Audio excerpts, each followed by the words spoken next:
Welcome to Damn Good Movie Memories with your host, Brian Davis.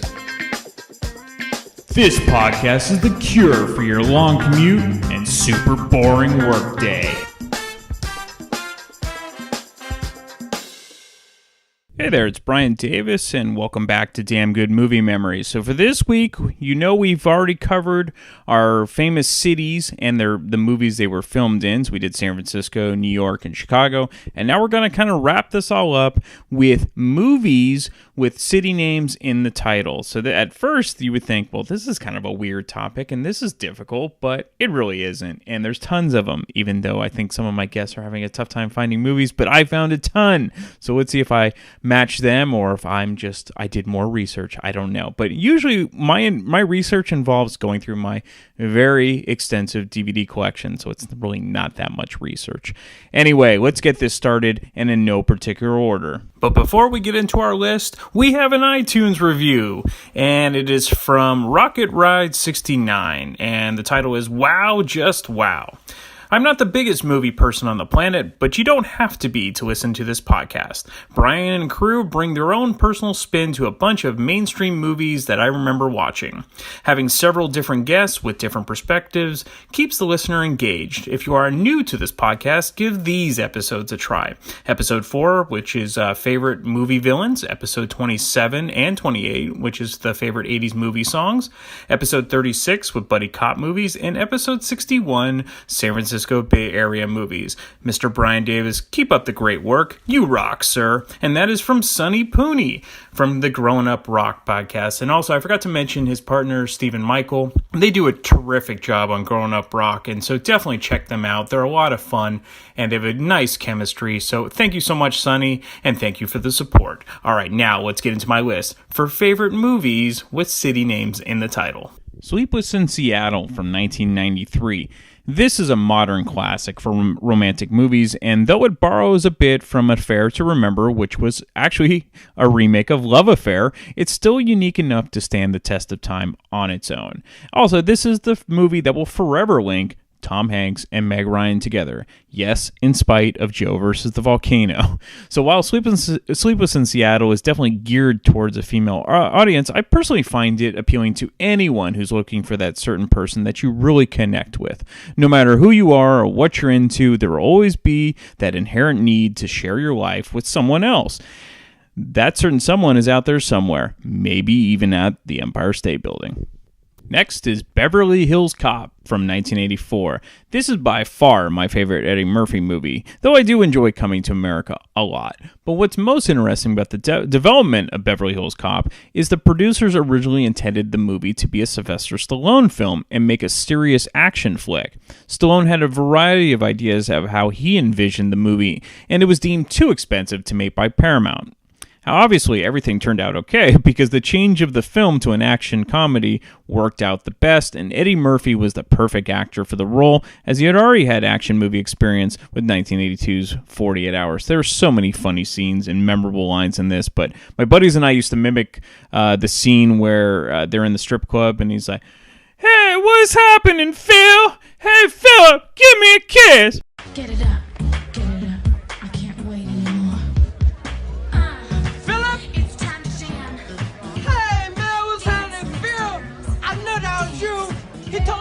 You said you don't come here no more about that. It's Phil. It is Get Philip, man. I told you it's Philip, you liar. Hey, Philip, give me a kiss, baby. Shake it, hey. Everybody freeze. Turn around. Turn around. Phil. Get your hands on the table. Phil. What's wrong, man? What's all the hostility, Phil? Get back, man. What you doing with all this gun, man? I want you to get back. You changed, man. I'm telling you to get back. If you don't get back, I'm gonna blow your fucking brains out. Please, move and I'll kill you. Don't move! Turn over! Way to go, Rosewood. You're some kind of cop, you know that? Sorry for the disturbance, folks. Everything's under control.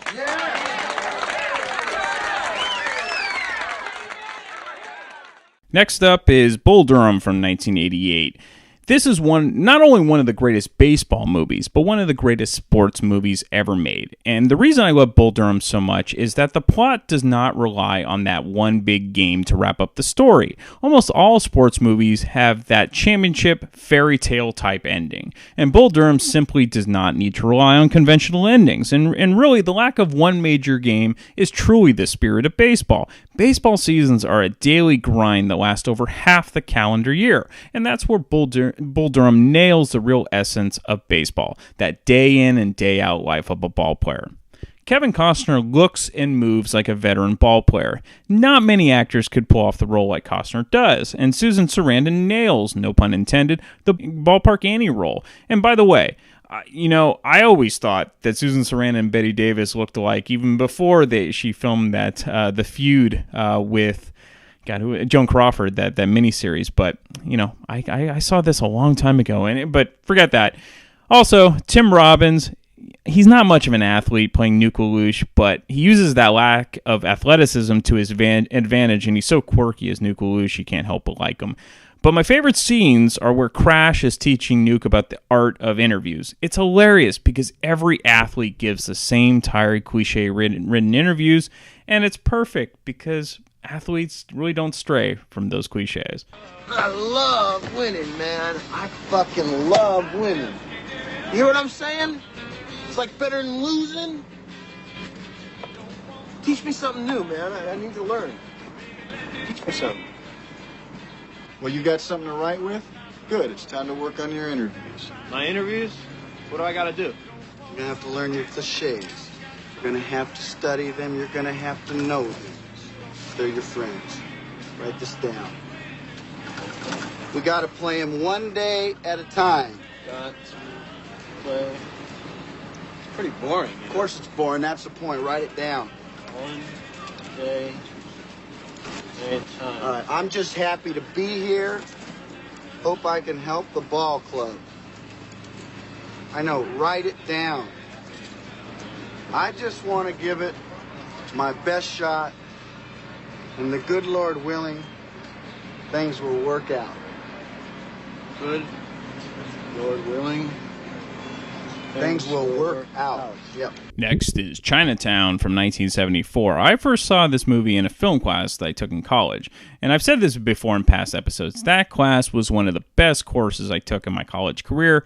From what I remember, I also viewed Bonnie and Clyde, My Darling Clementine, Psycho, Casablanca, and many others. And Psycho was the only movie that I'd actually seen prior to that class. The only thing that really doesn't make Chinatown a film noir is that it isn't shot in black and white. However, it's usually considered neo-noir, a term that is designated for post-1950s films. The acting is just superior in this film and stars Jack Nicholson, Faye Dunaway, and John Huston.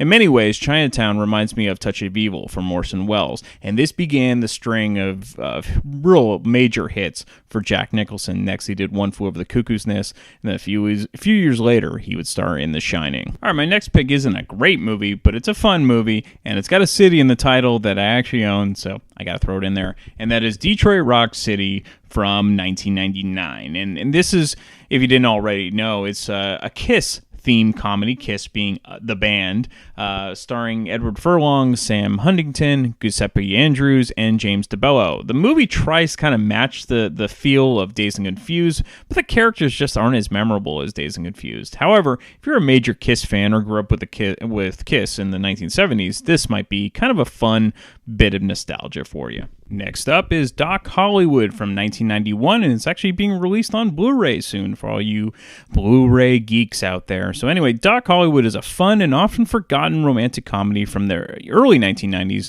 starring Michael J. Fox, Julie Warner, and Woody Harrelson. And after seeing Back to the Future when it was first released in 1985, I just became a Michael J. Fox junkie, basically watching whatever movie or TV show he appeared in. If you didn't know the plot to Doc Hollywood already, it involves Dr. Benjamin Stone, that's Michael J. Fox, and he decides to leave his ER surgeon job in Washington, D.C., and heads to Beverly Hills to become a plastic surgeon. However, while driving cross country, Ben accidentally crashes into a fence while passing through a small town in South Carolina. Unfortunately for Ben, the fence also belonged to the judge of the town, who refused to accept Ben's money to repair the fence, but instead sentences him to community service in the local hospital. You can kind of sort of guess what happens next, and if you can't, well, watch the movie. Next up is Fargo from 1996. Fargo is a fabulous crime thriller with comedic elements from the Coen brothers. Of course, nobody else can do it like the Coen brothers. So even though Frances McDormand had been acting in movies since the early 1980s, this is really the film that made her a star, and she is still known for her role as Police Chief Marge Gunderson.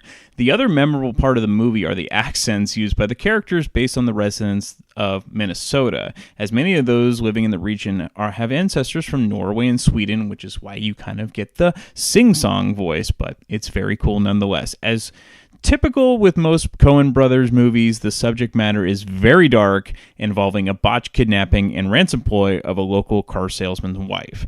So while the subject matter is not humorous, the characters' actions in the film involve a comedy of errors, which makes the film incredibly funny. Steve Buscemi is brilliant as always. Next is Key Largo from 1948. This is a very cool film noir with tons of big-name stars like Humphrey Bogart, Lauren Bacall, Edward G. Robinson, Lionel Barrymore, and Claire Trevor. This was the fourth and final film that Bogart and Bacall starred in together. So the plot involves Bogart visiting a rundown hotel in Key Largo to pay his respects to his friend who was killed in Bogart's military unit during World War II. His friend's widow, played by Bacall, is now running the hotel. However, the hotel has been taken over by gangsters led by Edward G. Robinson. Bogart, Bacall, and her father, Lionel Barrymore, end up being held captive by the gang in the hotel. You can't go wrong with any of these actors, and if you're a fan of classic film noir, be sure to check it out. Next is L.A. Confidential from 1997, L.A. standing for Los Angeles, of course. And so this is an awesome neo-noir film starring Kevin Spacey, Russell Crowe, Guy Pearce, and Kim Basinger. And what's interesting is that this is really the breakout film for Guy Pearce and Russell Crowe in the U.S. market, because they were actually best known for their work on Australia. So this is the type of movie that would have thrived in the pre-code era back in the 1930s. But would still be considered rather tame by today's standards, and that's probably why L.A. Confidential did so well in 1997. The subject matter could be a lot more brutal. In any case, fans of classic film noirs and detective movies should love this movie. Next is Mr. Smith Goes to Washington from 1939, and I think a lot of casual movie fans get Mr. Smith Goes to Washington confused with Mr. Deeds Goes to Town. Honest mistake. Both films were actually filmed by Frank Capra and starred Jean Arthur, so again, honest mistake. For Mr. Smith Goes to Washington, the main character is Jefferson Smith, played by the always wonderful James Stewart. For those who are disgusted by the way politics are nowadays, you'll be happy to know that nothing has changed from when this movie was filmed to today's shenanigans. In addition to Stewart and Arthur, the film co-stars Claude Rains as a shady senator, and Edward Arnold plays a corrupt political mastermind. And like most Capra films, it's a David vs. Goliath type of tale that Capra was just a master of, and Claude Rains, always good in everything he's in. Next is The Philadelphia Story from 1940. Now this is a cast. The Philadelphia Story stars Cary Grant, Katharine Hepburn, and James Stewart. Usually I'll watch any movie with just one of these actors, but to have all three is a must-watch. In addition to the stellar cast, the movie itself is also terrific and loads of fun to watch. Amazingly, at the time that this film was made, Hepburn's career was kind of in a rut after starring in a number of films that were not hits at the box office. The Philadelphia Story actually put her back in the good graces of the Hollywood executives, and of course the rest is history. Both Cary Grant and James Stewart were doing well with their career at this point, and The Philadelphia Story was just another winner on their already impressive resume. Alright, my next pick is a bit of a cheat because it's a state and not a city. But since it's my podcast, I can do whatever the hell I want, and I make the rules. So in this case, I'm going to pick Raising Arizona from 1987.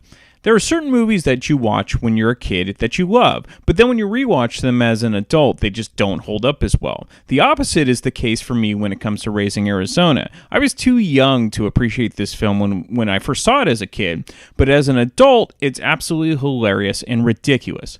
The movie is directed by the Coen brothers, my second pick for them, and stars Nicolas Cage, Holly Hunter, William Forsythe, John Goodman, Frances McDormand, and Randall Tex Cobb. The movie is a total farce, in a good way, about an ex-convict played by Nicolas Cage and a police officer played by Holly Hunter who decide to get married, but find out that Cage is sterile and thus cannot have children.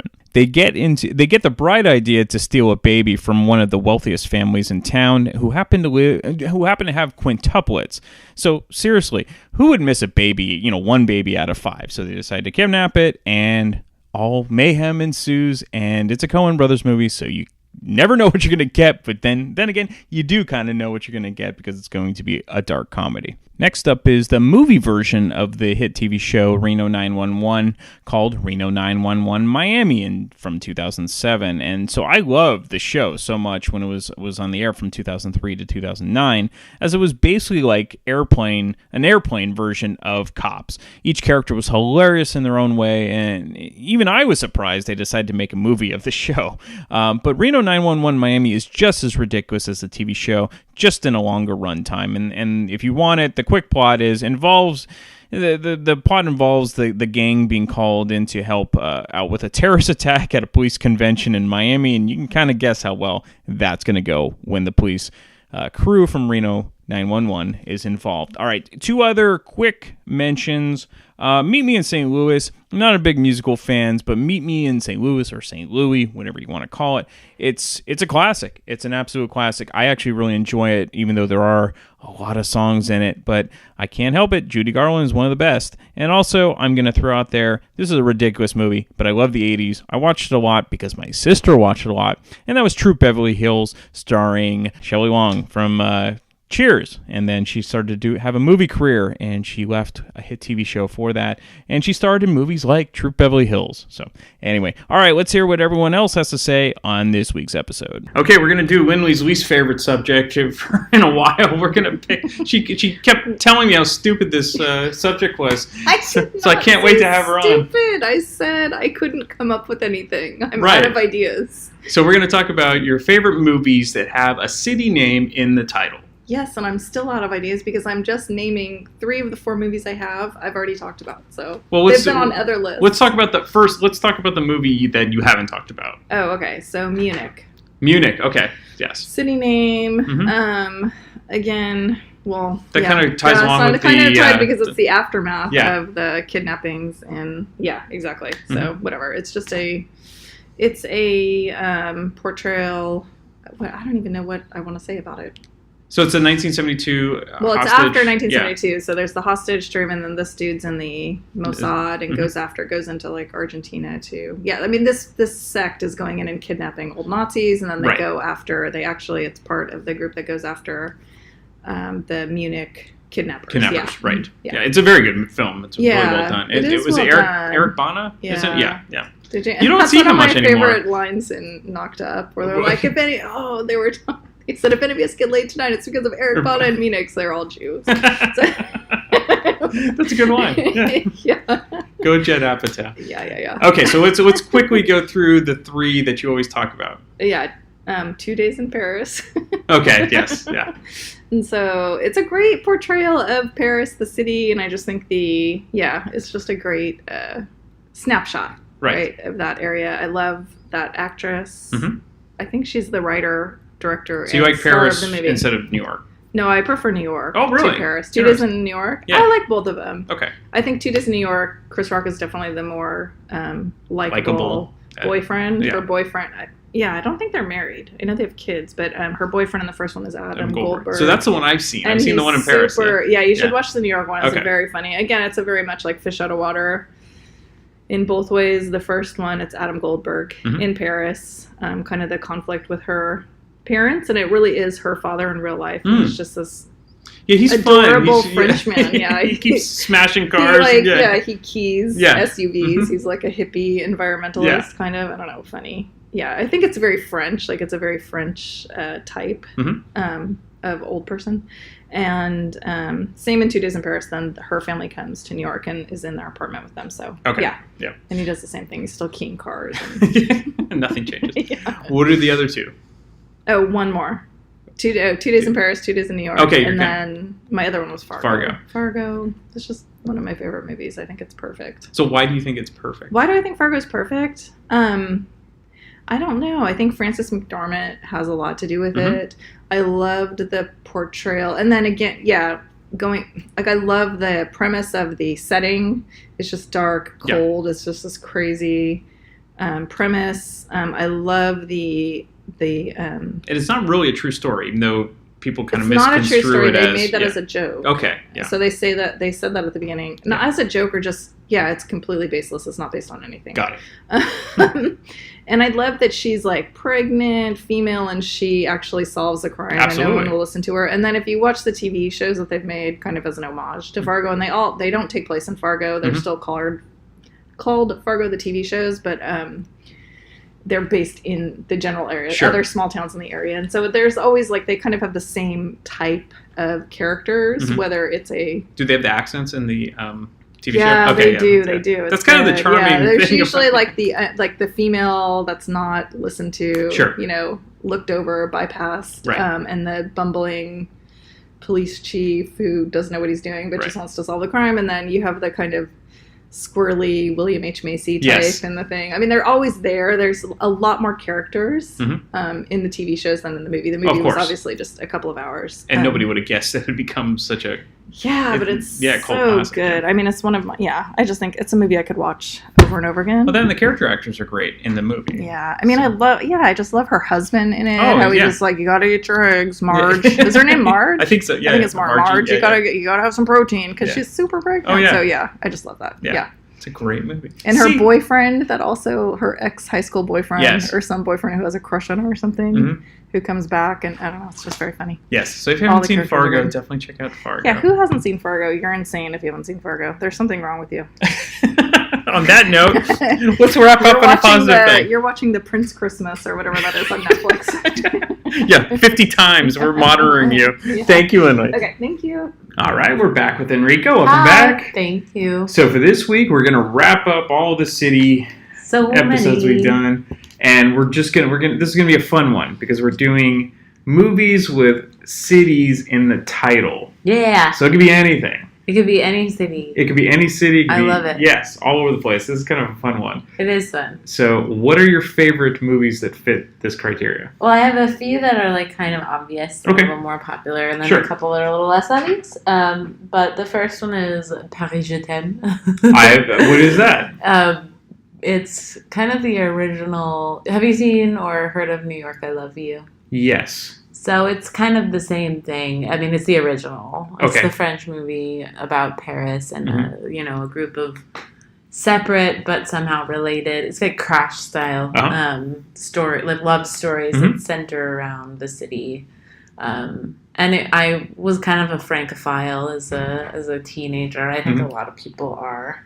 And I was taking French in high school and I loved the movie and I was like, I'm going to go to Paris someday and, see all these beautiful sights and drink French coffee. Of course. And speak French with the locals and everything. And yeah, it was just a very romantic, for obvious reasons, approach to the city. And I mean, it was also kind of cool because it showcased a lot of the diversity of Paris. It's not just kind of like that. Did you ever end up going to Paris? I did go to in college. I got my minor in French, and I actually was a dual major in French, and then did a summer abroad and studied at the University of Aix, Marseille, and took a weekend. My 21st birthday, we took a weekend up to Paris, and I just I hated it. I hated Paris. Really? So you had glamorized it so much in your mind. I did. I hope Elaine's not listening. So. And then I'm sorry. She knows how much I hated Paris. Yeah. She knows that it was a bad experience, and I have to go back and redeem it. Sure. But I was spending the summer in southern France. It was dry and warm, and beautiful every day, and so kind of slow. The life in the South is much more slow and bougie, for lack of a better word. And then, we took the train up to Paris. It was this amazing train ride. It poured. It was freezing. I was in all of my Provence summer dresses, the entire time we were walking, and I was with a group of people who hated walking. And, like, that's how I wanted to walk down the entire Champs-Élysées. I wanted to, walk up to the top of the Eiffel Tower, which I did all of these things, but, like, I had this constant nagging voice, like, the party you're with doesn't want to be doing this, you're the downer. And then I had one girl who was, like, in my group who was, like, obsessed with Marie Antoinette. Who was obsessed with the Marie Antoinette, like, story and, all that bullshit. And we spent my birthday, my 21st birthday, at Versailles all day. And when it was pouring and we were outside in the gardens and I just wanted to get back into the city and, like, have a nice dinner and, like, drink a bunch and go to sleep on my 21st birthday, she was like, no, we have to see Marie Antoinette's quarters. We have to. And she was giving me this, like, really hard time because I didn't care. Not realizing it's your day. I mean, it wasn't even mine. I would have been fine. I don't have the same fascination with, like, the French aristocrats of that time and the royal, I don't know. So was this the last trip you took with her? This was the one and only trip I took with those people. But I had one girl who was, like, super down, and we did a lot of stuff together. So we went off by ourselves and explored all the places we wanted to see. This is a lesson, too. It's like living with people. There's certain people you travel with. There's certain people you don't. Yeah. And, I wish I had gone. There was another group that had gone, like, a few weeks before us. And we couldn't go because I was working on, like, a research project at the time. And I had to schedule what they call DCTs, discourse completion tasks, with some people in town, and couldn't go. So we had to schedule our trip for a few weeks later. And we did the Louvre, we did all the things I always wanted to do, but there was, like, this cloud hanging over, literally and figuratively. We didn't get to do any of, like, the cute, like, cafe. They wanted to go to McDonald's every day because it was what they, like, knew. I was like, ugh, I just want to explore.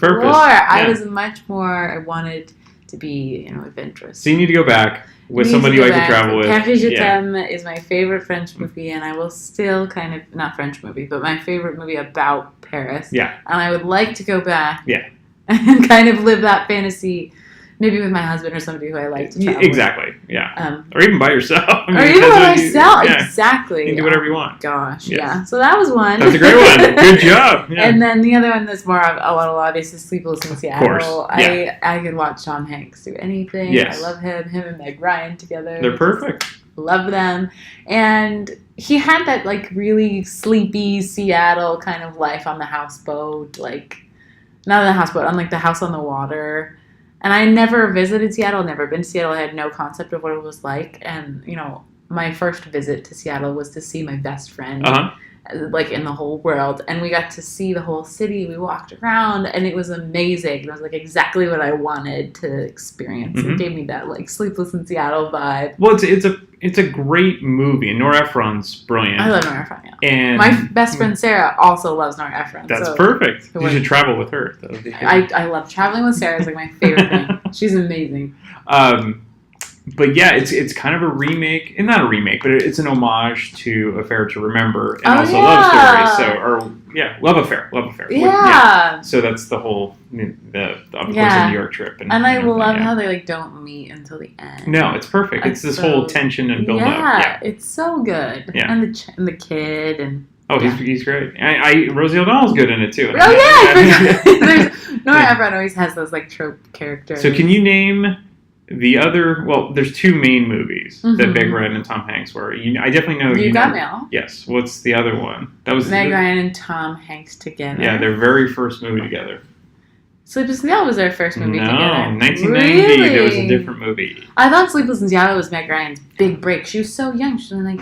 No, because her one of her first movies was Top Gun. She played Goose as well. Oh yeah. No, I don't. I have no idea. Joe versus the Volcano. What? Yeah. Does anybody know what that is? I saw it in the theater, and some people love it. It's kind of a cult classic. I didn't like it at all. And I like Tom Hanks. I love Tom Hanks, and I love Meg Ryan, but. Yeah, maybe you should check it out. It's kind of a black comedy, dark comedy. So his early stuff was different. It was because in the 80s he was doing mostly comedies, and then in the early 90s he started to shift into what we know as Tom Hanks. Yeah, he's had an amazing career, but I had no idea they were in anything else together. That's right. So funny. But anyway, those are the two obvious ones. And then the third one is Taking Woodstock. Oh, that's a good the one. Angry film, because that's my hometown. And it's a story of the festival, which was, it was pretty accurate. Yep. And my husband's an extra. Nice. He's just dressed as like a barefoot, dirty hippie walking through the street. So he didn't get did he get an IMDb he did not. Out He's of it? just an extra. Bummer. But he did get to see Ang Lee and nice. Jonathan Groff was in it, and a couple other actors. Who's the other actor that was in it? He got to see the celebs. Of course. That's awesome. That's like Malin, who got to be an extra on a horror movie. Yeah, it sounded like it was a fun experience. They had to rub him in dirt and How old was he? He was 16, and he had the big hippie hair at the time. And so we have Shriver's in it. Oh yeah, no, he didn't get to see Emil Hirsch. No. Dimitri Martin. That guy. Okay. Is he a stand-up? I think he's a stand-up comedian. Yeah, he's a comedian. But he's really funny. Yeah, he was apparently there. Nice. So it was fun to watch the movie and to see them kind of. Oh, I didn't see. Did you see Eugene Levy, who played Max Jagger? No, yeah. I think it was Dimitri Martin and Ang Lee and Jonathan Groff were the three that he got to see that day. But yeah, his story of being in the film was really funny and cool, and I would love to be an extra on a movie set someday. Yeah. It seems so cool. I have no concept of what a movie set is like, but it's just fun that they actually recruited kids from Woodstock to be there. I mean, it's a little known fact, the town of Woodstock is 80 miles east of where the festival took place. Right. It's not actually the town. It took place on Oscar's farm, near Kishecton Center. Mm-hmm. My mom had a house there growing up and stuff. But the story of the festival is told really well. Okay. How it was supposed to start in the town, got moved to Wallkill, and they were like, fuck that. Yeah. Well, nobody wanted it. Nobody, because it was huge. And Bob Dylan was a big troublemaker. He's still a big troublemaker in Woodstock. He's always getting busted for weed and stuff. Even now. Yeah. But yeah, it's so funny to have seen the movie after the fact. And because having heard so many stories growing up in the town, of that was the best of times. People really do hold on to that. Yeah. And it very much is alive. The spirit of the film is very much alive and well in the actual town. So I'm curious. Well, we'll get into this, but we're going to be doing documentaries soon. Yeah. But it's weird. I don't know. I hesitate to put in Woodstock the film on my list because it's a documentary, but it's like a concert film, so it's kind of in that weird area. So. Yeah. But that's definitely an amazing film. Do you have any other city name movies or the? Yeah, I have Palo Alto. I've never heard of this. It's a James Franco movie. He directed and produced it. It's a pretty small indie movie. He's from Palo Alto. He is from Palo Alto, and it's very much like an homage to the creepy 2013. Behind closed doors life of these suburban rich kids at Palo Alto High. It's filmed here in Palo Alto.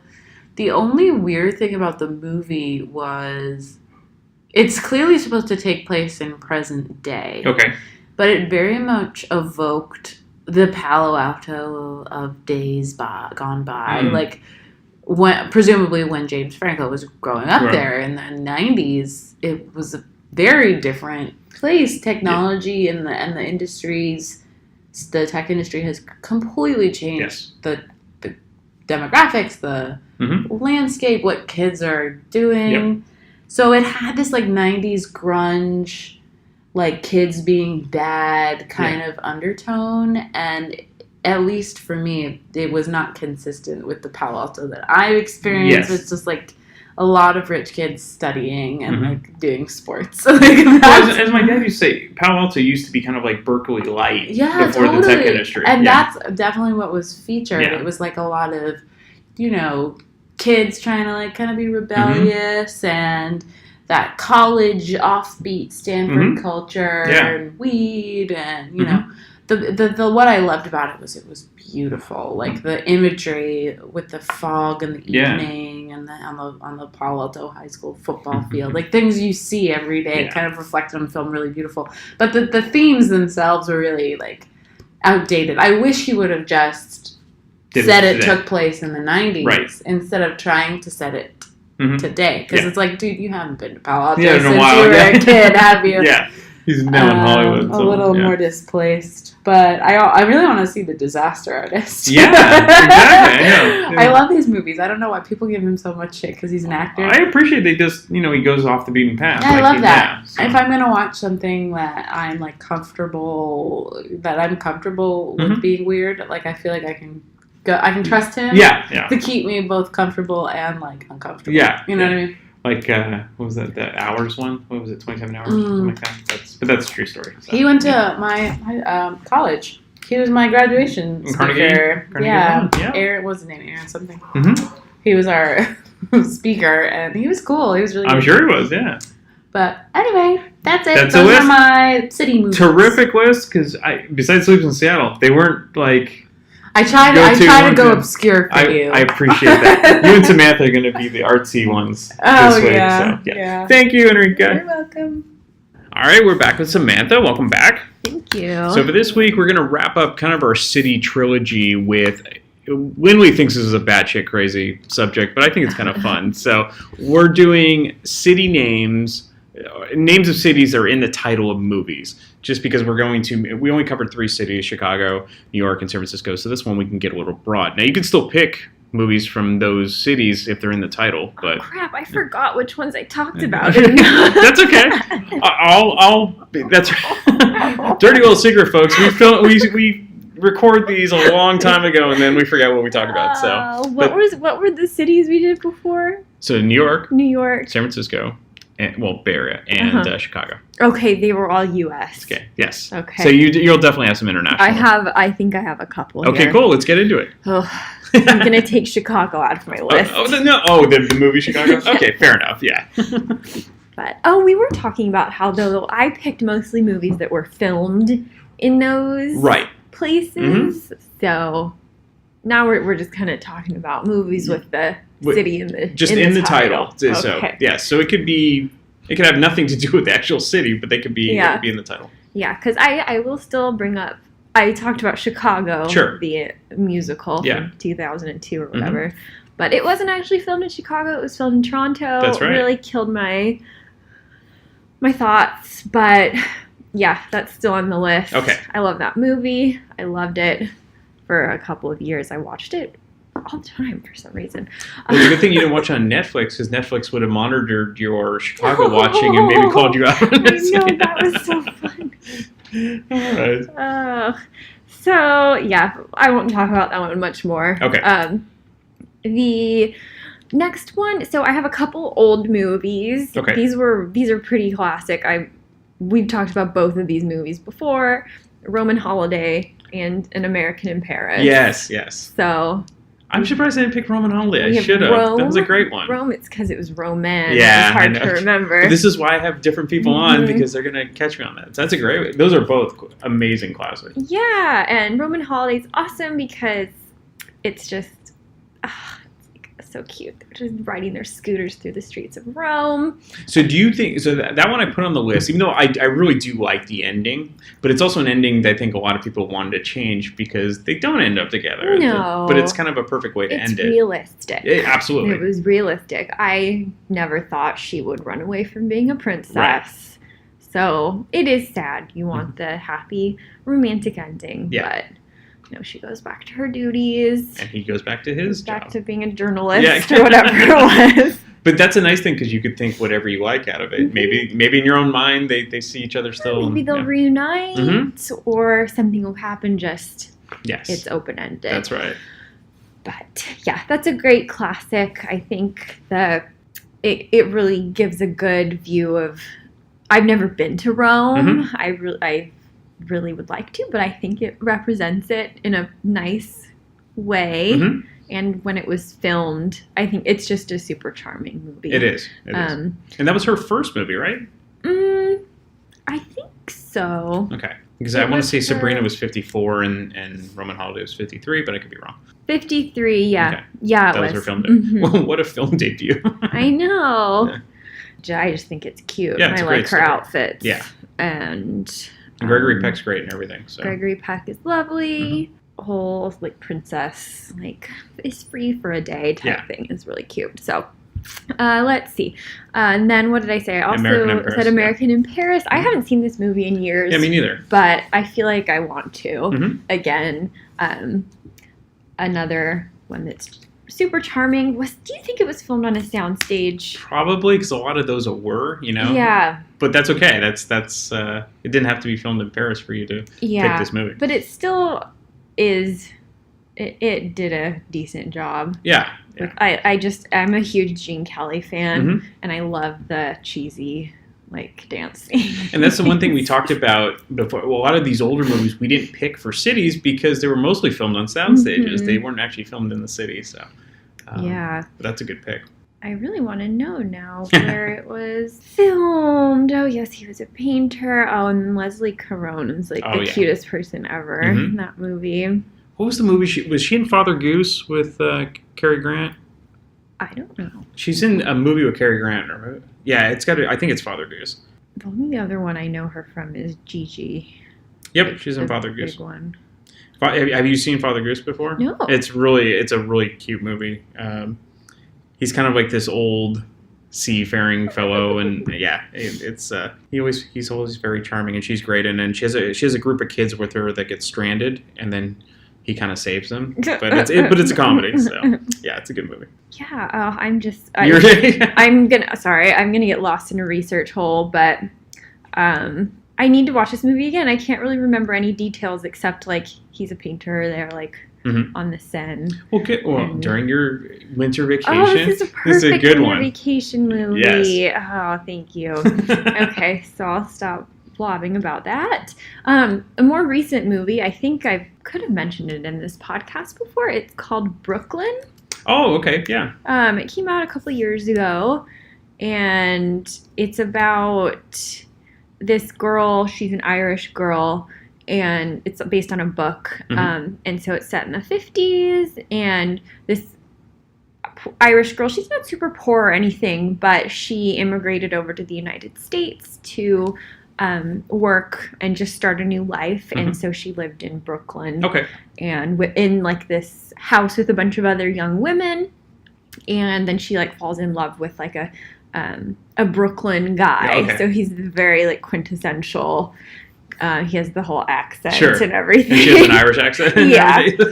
So super cute movie. Yeah. And I like how it represented that time period. Of like the 50s in New York, and it's I wouldn't call it a romantic comedy or anything. It's more of a drama, but it's fun. Okay, and it's an independent film? I don't think so. Oh, okay. Who's the director? Let's see, John Crowley. Okay. He's Irish. So it's not a foreign film, obviously. But. No. Yeah, I don't think he's really famous for anything else, but this movie it did really well when it came out. I saw the premiere of it in Toronto. It was pretty cool. I saw like the cast getting into their cars. Oh, maybe that's when you brought this up. Maybe. Yeah. So really like that movie. Okay.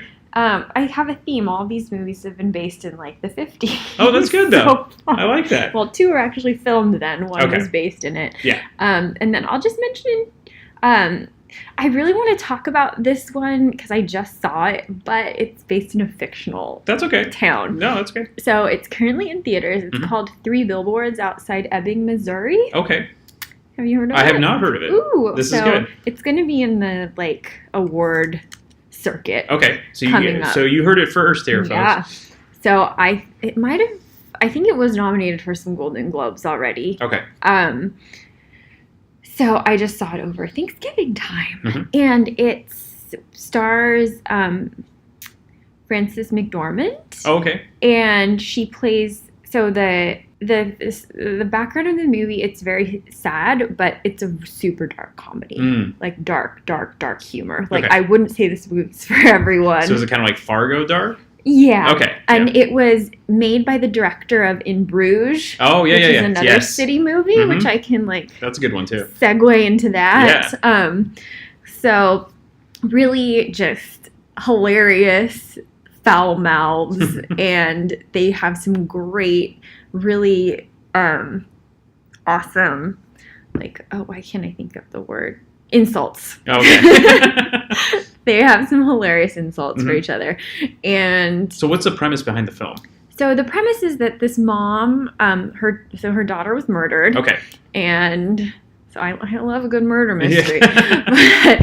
So the daughter was murdered, and I think several months had passed, and basically nothing had happened. Okay. So it's this really, really tiny town in Missouri, and the mom, everyone's pretty middle, lower class, and so the mom is basically just had it because she thinks the sheriffs gave up on this case. Okay.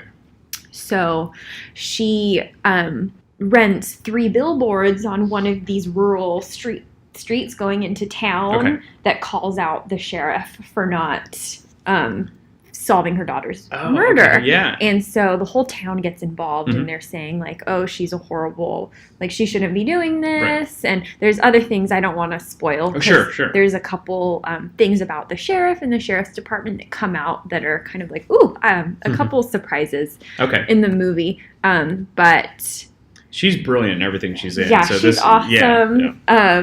And it's funny because I went to go see this movie with my mom actually over Thanksgiving because she's a giant Frances McDormand fan. Did she know anything about it going in? Yeah, she's the one who told me about there you it. Go. And I was like, cool, Mom, nice. Let's go see it. And that's what we go see on the holidays. Awesome.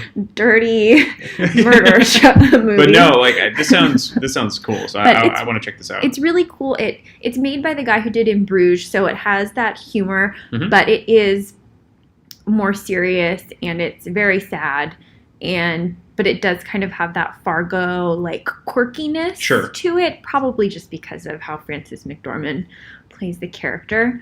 Fargo's another good movie for this. That was on my list. Topic. It had to be. Yeah. So, yeah, really good movie. It's in theaters right now. The place is fictional, but I imagine it's like a city in Midwestern. Missouri. Yeah, exactly. So, awesome. Those are all your picks? Yeah, and I could talk about In Bruges, but I won't. Okay. It's an awesome movie. We'll leave the highlight for the newer movie, which is good because usually we don't talk about newer movies. Yeah. But this is perfect. So thank you so much, Samantha. Okay.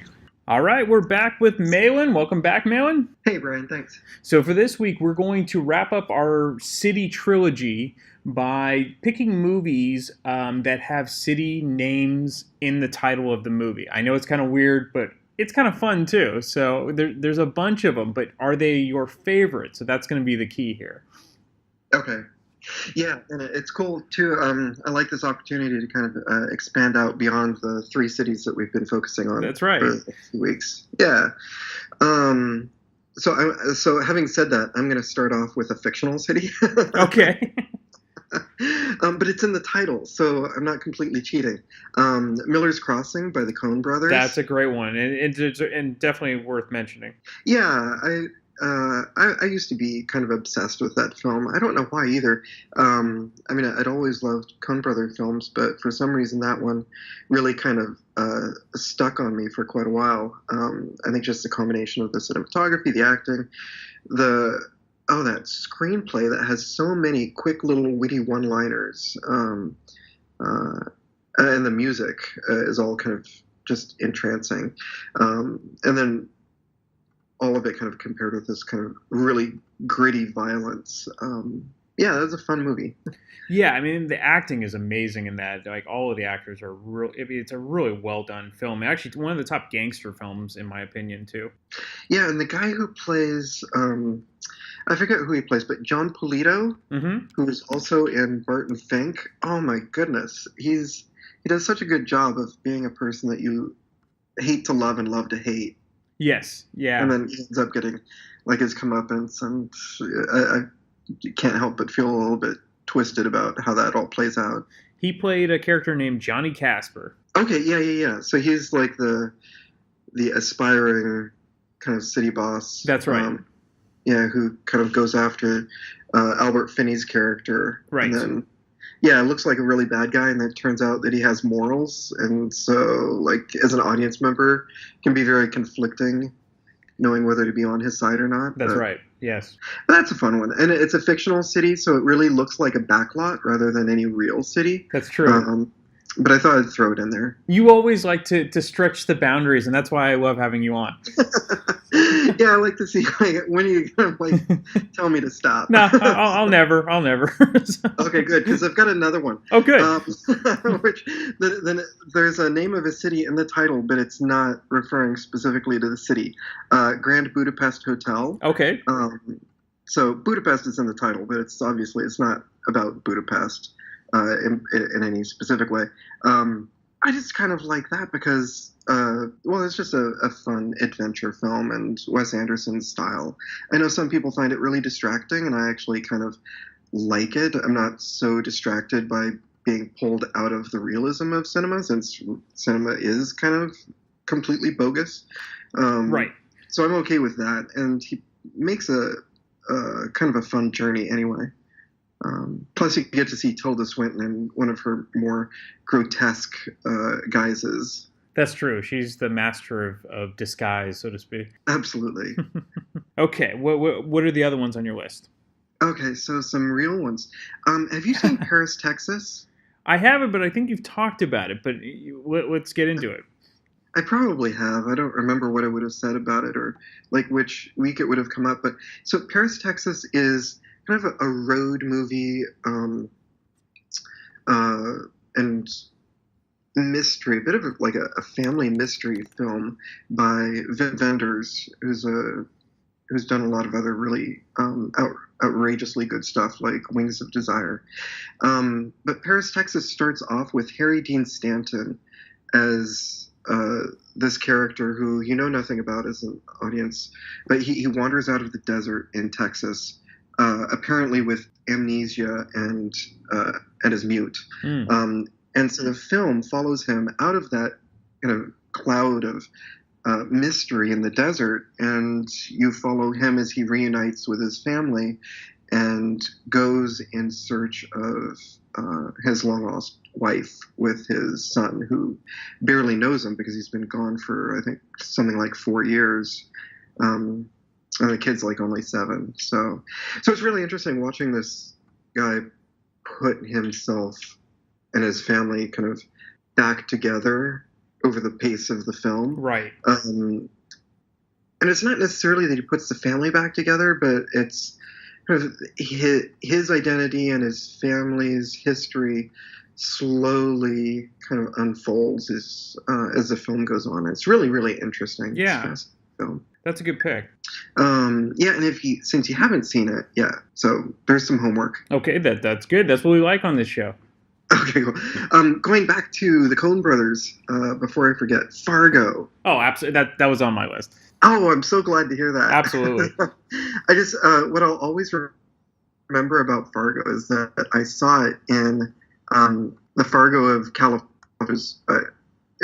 Fresno, if not Bakersfield, then Fresno, and I saw it in Fresno. And I went and I saw it on, I think on the evening of the weekend that it opened with my best friend at the time, and we howled with laughter during most of it.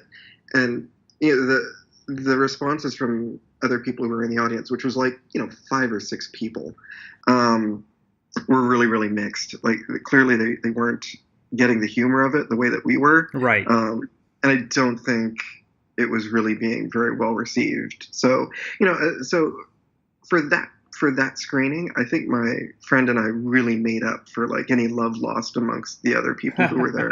Well, it's one of those movies that I don't know if it did really well in the beginning, but just through like word of mouth and people saying how great this film is, it really has kind of become this, I don't even call it a cult film, but it's one of those top films that everyone needs to see.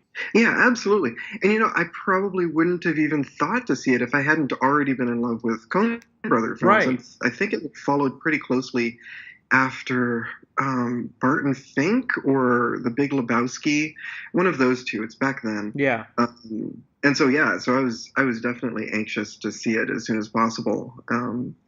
But it was in Fresno, and nobody heard of it. So that's why there were only like 5 or 6 people there. Wait till there's a Fresno movie. Oh, there was a Fresno miniseries. Oh. And the only reason I know about this was because I was living there at the time that they were doing this, and Carol Burnett and like Dabney Coleman were the 2 main stars, or at least they're the 2 stars I can remember. Oh, wow. And so they swooped into Fresno to do this miniseries. It was going to be like a parody on Fresno to the tune of Dallas, the TV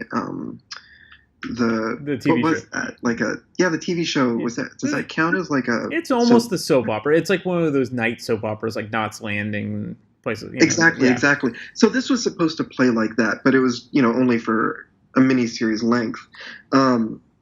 And it came out, and oh my goodness, it got a lot of bad press in Fresno. I don't think it was necessarily all that great in general, but yeah, if anybody wants to see a parody soap opera about Fresno, it's out there somewhere. Definitely check it out. And it's got Carol Burnett in it. So you can't lose with that. Yeah. Okie dokie. So what else do I got? I'm trying to, I was trying to think of movies that I haven't actually named already, but most of them I had. Like American Werewolf in London, I think I've mentioned that a few times. Oh yeah, definitely in your horror. Yeah, definitely.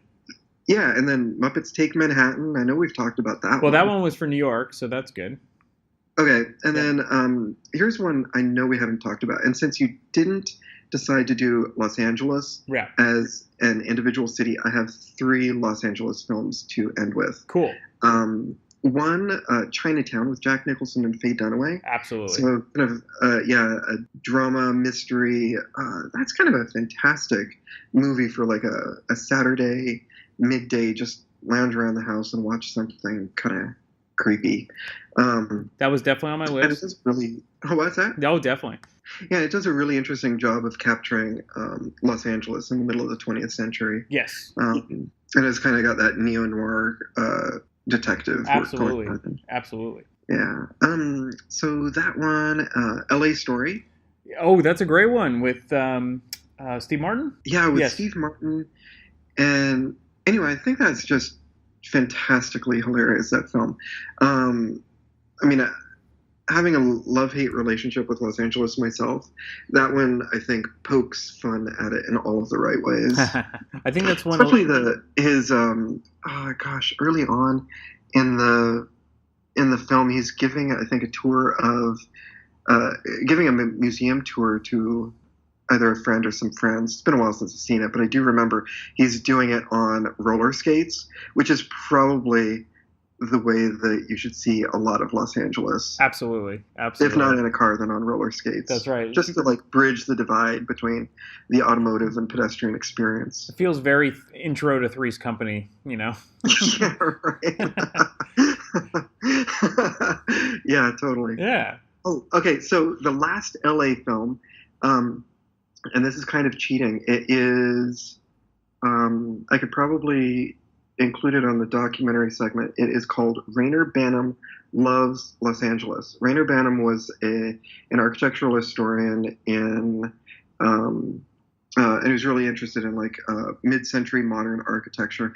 And he did this documentary.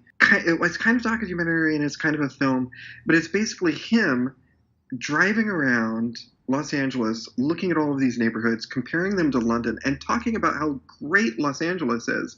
Like, in particular, how great the highway system is, how fantastic the architecture of the highway overpasses, goes into all sorts of little neighborhoods, goes into Watts to look at the towers.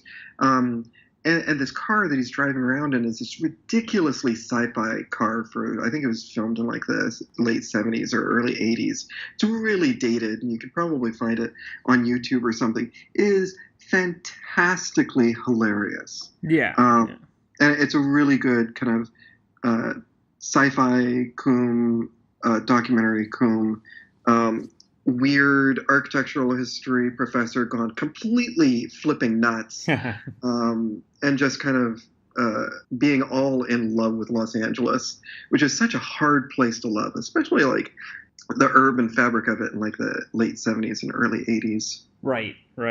I'm surprised you didn't pick LA Confidential. I was really thinking about it, but I hadn't. So I mentioned with some of these I haven't seen in a long time, and I feel kind of weird talking about them. L.A. Confidential, I remember I've seen it a bunch of times. I just don't remember it well enough to talk about it very well. Oh, okay. That's okay. Yeah. I picked it in my intro, so there you go. Okay, well, I can't wait to hear what you have to say about it to remind me. Awesome. Maybe I'll see it again. There you go. All right, so those Although actually, Paris, Texas is the one that I'm going to see again after having reviewed my list for this podcast. Mm-hmm. And I recommend that you see it as well. Yeah, definitely. And maybe you didn't mention. Maybe it was Galen. Galen might have talked about it when I was talking to him about this topic. So that might be. I definitely want to check it out because I was doing some quick searches on it, and it definitely looks right up my alley. So, all right. Thanks as always, Malin. Thank you, Brian. All right. We're back with Danielle. Welcome back.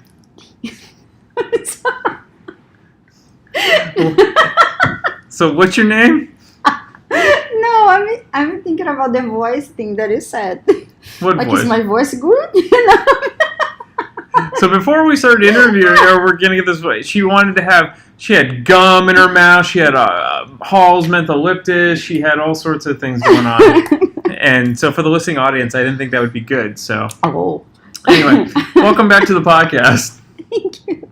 So for this week's episode, we're going to talk about your favorite movies where the city name is in the title of the movie. Yes. So this is kind of a fun way to wrap up our trilogy of cities. So we covered San Francisco, New York, and Chicago, and this is going to be the end. Okay. So usually you have a list of top 6. Yeah. You had to be difficult this week, and you're going to do a top 7, which is totally fine. Yes. No 6.5. Actually, it was super hard to pick. Was it? Because mostly I saw a long time ago. I think all of them I saw a while ago, and I was looking, through the movies. And I was like, I never saw this one. Oh, I did actually. I remember. Yeah, but they have to be your favorite. Yes, those are like my favorite. And I saw a list, and some of them are there. And I was like, no, I don't like it, Sure, you whittle it down. Oh, yes. Yeah, because there's so many that I watch, and I was like, no, it's stupid. No, I'm not picking this or that. That's right. Well, initially when I talked to you earlier, you only had 4, and of course you had to at least get till 6, because you don't do anything conventionally. Of course. Okay, so let's do number 7. Number 7. What's this? It is the Manhattan Project. The Manhattan Project. Manhattan Project. Yes. See, even without the house, I cannot speak. That's okay. Anyway, so maybe actually let's put the halls back in your mouth. Maybe you can say Manhattan. Maybe we'll try that next time. So yeah, did you watch that? I believe I have. It came out in, I think, 1986? Yeah, whoa. Was that right? Okay. Yes. Then I have seen it. Yeah. Yes. So it is cool. It's an 80s movie. Of course, it's very 80s, let's say. Yeah. And I like that because it was not inspired, but kind of on the real Manhattan Project from the Second World War. So I totally remember John Lithgow in this. I don't know who is he, but oh yeah, I remember him. He's the main character, and actually, so Cynthia Nixon is the main female character, and she's in Sex and the City, but you could see her as a teenager. Yes. Yeah. So yeah, it was an entertaining movie, and I like it because the all this kind of scientific part of it. Which you but I was super young when I watched it, but it's still always hooked by that. All the. So I'm trying to remember. It was a nuclear power plant. Yes, the scientist. The guy that you just said, he finds a way to refine plutonium, and that's right. They're like, "Oh, you're gonna win the Nobel Prize." If you say Nobel Prize to a scientist, they go crazy. That's the ultimate, so the government moves him to a city with a lab that they pretend is something else, and then he starts dating this woman that has a boy who is a very smart boy. And he's trying to impress the kid. Exactly, but the kids catch there's some plants growing that is not supposed to grow there. Right. So, and then goes, and then, the idea is good, but then goes to a regular movie. Sure. I'm going to invade the lab, nothing's going to happen. There's this romance part, of the girls. But it is an entertaining movie. It's cool. Yeah. That's a good one. I'm glad you mentioned that because I totally forgot about it. Oh, yeah. It's a good one. I love 80s movies. Okay, this one, you're not going to like it. Number because 6. You cannot say that is not valid because it is. Okay. Rio. That's totally valid. It's a city. I didn't say U.S. cities. I said cities. Okay, so you can go crazy. So, but it's a cartoon. So this means a lot to you. No, really, but... Well, you're from Rio. And but it's a cartoon. There is a blaming on Rio, I guess. I remember that with Demi Moore. Yeah. Yes, I didn't like that one too much. Yeah. But Rio was cute. There's Rio 2 that was a disaster. But Rio, the first one with Johnny was Depp, right? cute. No? I don't know. My memory. I can't remember. American actors, I cannot memorize the name. But it is a cute cartoon, and they kind of went spot on the places. Like you can see where I used to live, Copacabana, right there on the beach. A little few years earlier, you could see like dance on the carnival, like in the cartoon. Oh boy! So it is cute. There is the slums. How do they say? So slums, but slums. It's yeah.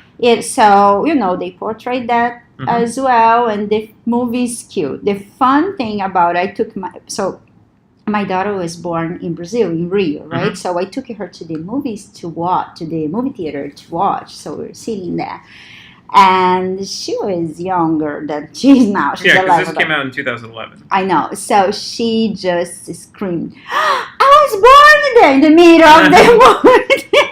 When she saw like the Christ, so she was like, I was born there. I'm from Rio. Very loud. And everyone's turning around. Yeah, but it is cute. And so Anne Hathaway's in it, or the voice of, and Jamie Foxx and Jesse Eisenberg and Will.i.am. So there's a lot of very well-known people in it. Yeah. So the one I was thinking, I think it started with a J. Johnny Depp was the voice of like a lizard or something like that. For the movie? It was like a cartoon. For this movie, I have no idea. No, I don't know, but that's what I was thinking of. Okay. So that's a good pick. I haven't seen it, so that's a good one. Yes. And it means something. So what's your number 5? My number 5 is, can I say it correctly this time? Let's see. Manhattan. Oh, it's just called Manhattan? Yeah. The Woody Allen movie. Yeah. So this one is particular. Well, Woody Allen is the same movie as ours, right? It doesn't change as much. So, but this one, the book and the lesbian wife was like amazing. Like the details that she would write in the book, he would be all pissed about it. So it is I love Woody Allen. So I'm trying to remember. So his wife is Meryl Streep? Yes. Okay, and then the one he likes is Marilyn Hemingway? Yes. The younger one. Yes. Yeah, and his best friend's Diane Keaton. Yes. Yeah. So it's cute. It's a cute movie, and it's funny. Of course, he's amazing. So, but I'll never forget the book part. And this was something new. I mean, at least for him and his movie, like how pissed he was his ex-wife. Yeah. So yes, this is my number. I need to go back and rewatch that one because it's often touted as one of his better ones. Exactly. I need to go back and watch all the Woody Allen movies because I forgot, and they really. Well, it's been a while that I don't watch his movies. Definitely Annie Hall. I think that's one of the best, and Take the Money and Run. And you probably like Hannah and her Sisters. Take the Money and Run. Yeah, it's really funny. So number 4 is City of God. It is okay. This is where you're cheating. No. This city. The city's called God. In Portuguese, it is Cidade de Deus. Deus is God. It is a place. It is a city. So called God. No, it's City of God. So when you translate, is the name of the city. Okay. So you guys, okay, got it. So like New York City, City of God. Yes, you guys translated like exactly word by word the name of the city. So I'm not cheating. I even did I do this wrong? You and Malin are very similar when you stretch the boundaries. Of course, Malin and I, we're good at that. So, City of God. So what is this about? It is about the thing is, I could never watch the movie entirely. Okay. It's so raw. I say raw. It's it's so real, shocking for me because it's not from my city because Rio but there's the state, Rio, and the state. It's like the same name. Mm-hmm. So I'm from the state of Rio, and we have a lot of cities, and one of the cities is City of God, and it is Islam, and is. I think the movie started on the 60s because there's some action there, and this place was just like a start to be built. And then it jumps to the 80s, I believe. I think the story runs until the 80s, and you can see how everything went from the cities to the 80s, like how bad it became. You have drugs, you have violence, you have everything, and it portrays like a boy who I believe he's a gang member, but the thing that traumatized the most is like how raw he is. Like he steals something, the drug dealer come and shoot him on his hand.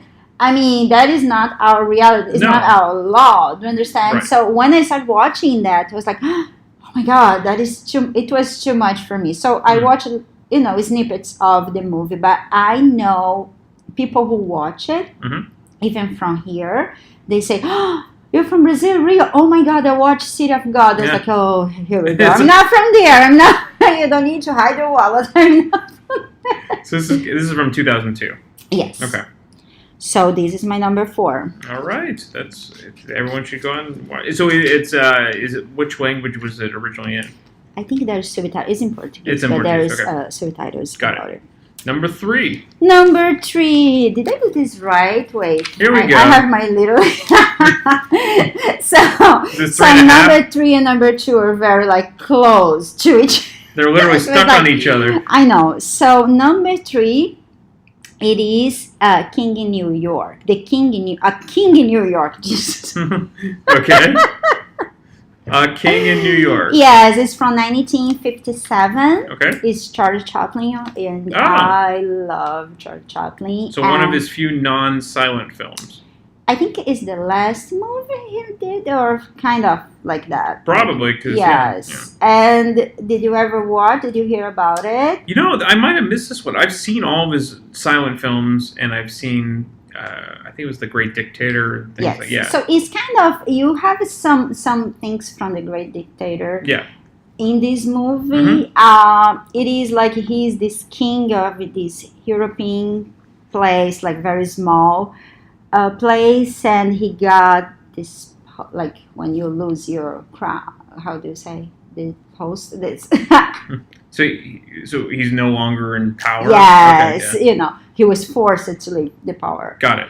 So he comes to New York and he finds out like all his money, he doesn't have anything. So he's broke. So, and he's on this luxurious hotel, and there's like, he started doing ads for TV and stuff. And there are a lot of snarky, ideas, because he's like, it's his way to do the movie, like The Great Dictator. Like he makes fun of. He's very sharp. Yeah. Yes. So there's like, he goes to the movie theater here.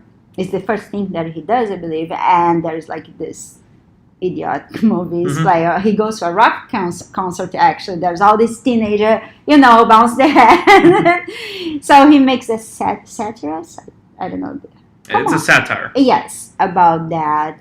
And he meets this little boy who the parents are like in jail because they're communists. So there's all these political things, because that's Charlie Chaplin, so he's always criticized and stuff. So there's all these speeches about freedom and freedom and human rights.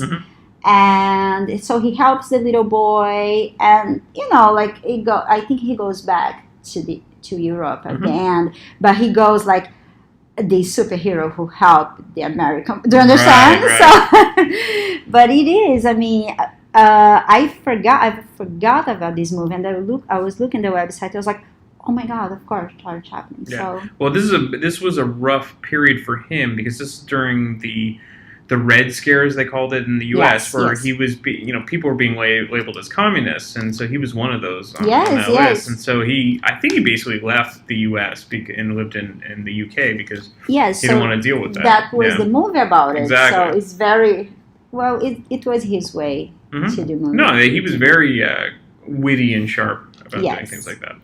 So there you go. That's a good one. Nobody's picked. Actually, no one's picked any of yours yet. So Oh, good but job. This one they'll pick. Number 2? Like my two, this and number 1, I'm We'll see. sure. So number 2, which was very close to number 3. King of New York. And you may laugh. People may laugh because some people really don't like it. I like the movie. Is Gangs of New York. Nobody's picked that yet. So, but I can see that. I really like it. No, I don't know if I've even seen it all the way through. It's a long movie. I watched it. Okay. The whole movie, and I like it. Mhm. I mean, It's you very may violent. laugh. It's very violent. It is very violent. It's about how it was at that time. Mhm. It's inspired on the book. It's a non-fiction book from 19, I don't know where the book. Yeah. But it's inspired on this non-fictional book. And it is Daniel Day-Lewis, and I love him. He's So this great. is your 4th New York movie out of 6. Or Really? Yeah. Oh my God. That's all right. So, and Leonardo DiCaprio is on it. Mhm. People don't like Leonardo DiCaprio. I don't care. I mean, for me, he's good enough. Yes. On this movie especially, he was good. Mhm. Like, Daniel Day-Lewis, he is like the butcher, I believe. The butcher. Like, butcher. So he kills Leonardo DiCaprio, Amsterdam, because he comes back as Amsterdam Mhm. dad, and then when he comes back, I don't know, 16 years later, he wants revenge, of course. Right.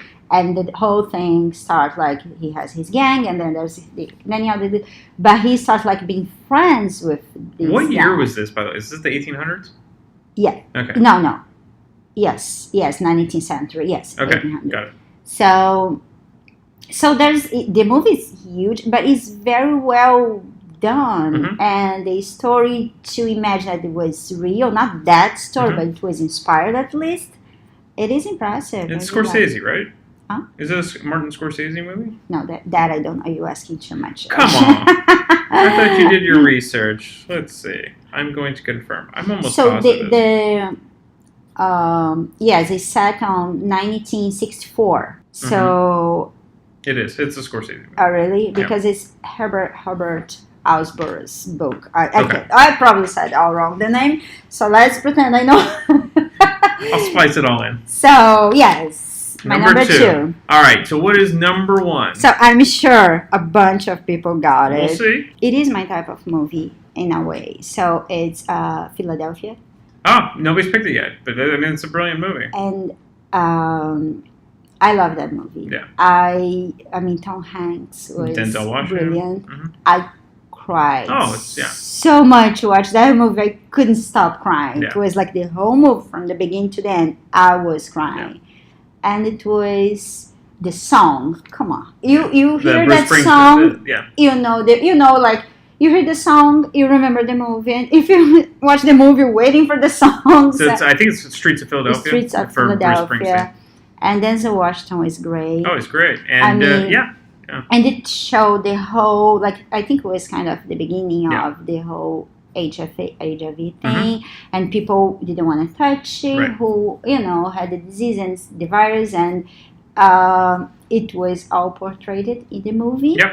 And the whole, like, the marks on the body and everything, and how he was laid off, like they create an excuse to do it. Well, it was back then. It was a death sentence. There was no cure. Of course, that was it. So. And people would, look like, it's contagious. That's right. And things like that. So the movie is so touching. Mm-hmm. And because when you said like it's a city, I knew that was this your one would be my number one. Like there is no questions about it. I love it. It also started the run of his Oscar streak. So he won in that was the first one he won. Oh, really? 94 he won for Forrest Gump, and I believe the next year he won for Apollo 13, or was it Apollo 13 or Apollo 11?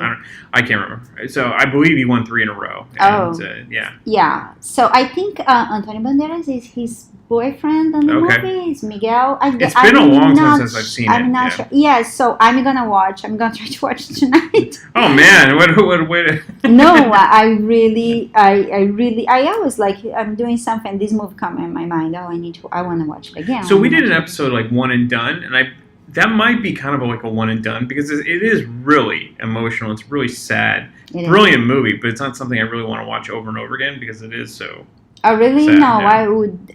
It's been forever that I don't watch. Yeah. Like many years ago, they were watched the first time. So yes, I want to watch, and watching the clips because I was writing the list. I was like, I'm gonna watch this song, and I was like, oh, I need to watch this movie. Yeah. Well, that's what this podcast is all about. So if you haven't seen this movie, definitely check it out. And if you haven't seen it in a long time, people should check it out.